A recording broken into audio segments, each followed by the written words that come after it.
你就看他那个个性很活泼，然后他私底下讲话也是那种口无遮拦的。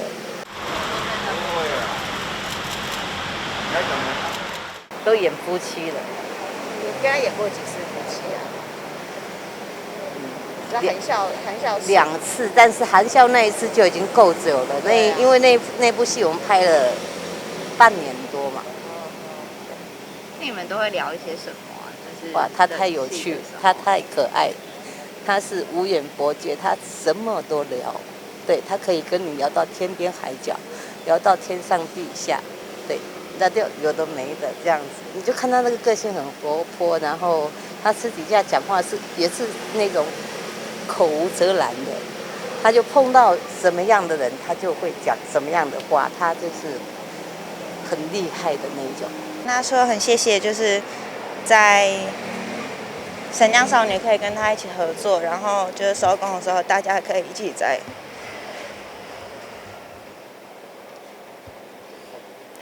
饭店前面，就是陪他一起抽烟。然后因为龙哥很喜欢吃沙拉，所以我们都会帮他一起找附近哪里有好吃的沙拉这样。然后就是很常我会一起开车，然后龙哥开车。我们早上一起上工的时候会，就有点一起围飙车到现场。就是那时候就觉得龙哥还是一个很飘配、很潇洒的浪子，在现场。可是他又很照顾我们所有的后辈，都在担心我们有没有喝水、有没有休息、有没有吃饭这样。然后因为我的个性就比较调皮，所以就我在剧中都还会去挑逗他，去跟他开玩笑那些。然后就是他也会告诉我什么样的节奏比较好笑，就是很怀念这个前辈，也很高兴可以跟他一起合作。下午的时候就看到我第一个时间，我先傻住，然后我先打电话给我爸，我说就是你有看到龙哥的消息吗？我想说他会不会先知道。然后我爸也吓到，就是说，怎么会这么突然？我们下午还聊过而已。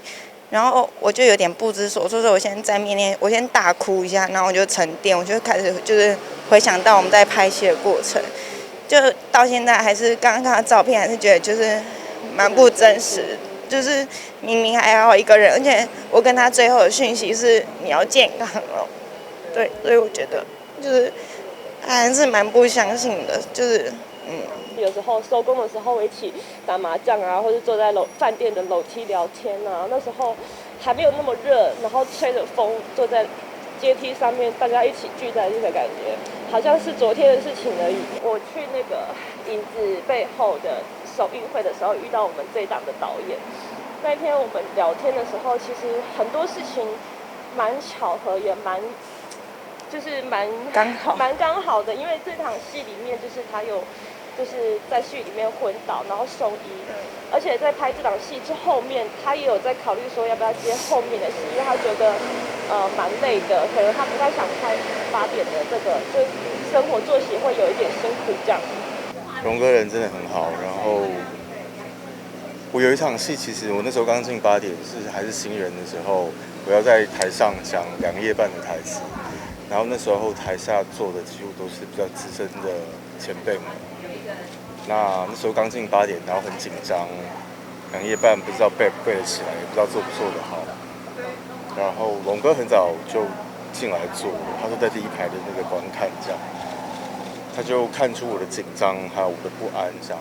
那时候我跟他还不是很熟，然后他就上来到讲台上搭着我的手，他就跟我说：“小伙子，这场戏你是主角，然后虽然台词很多。”记不住没关系，但是你尽力就好。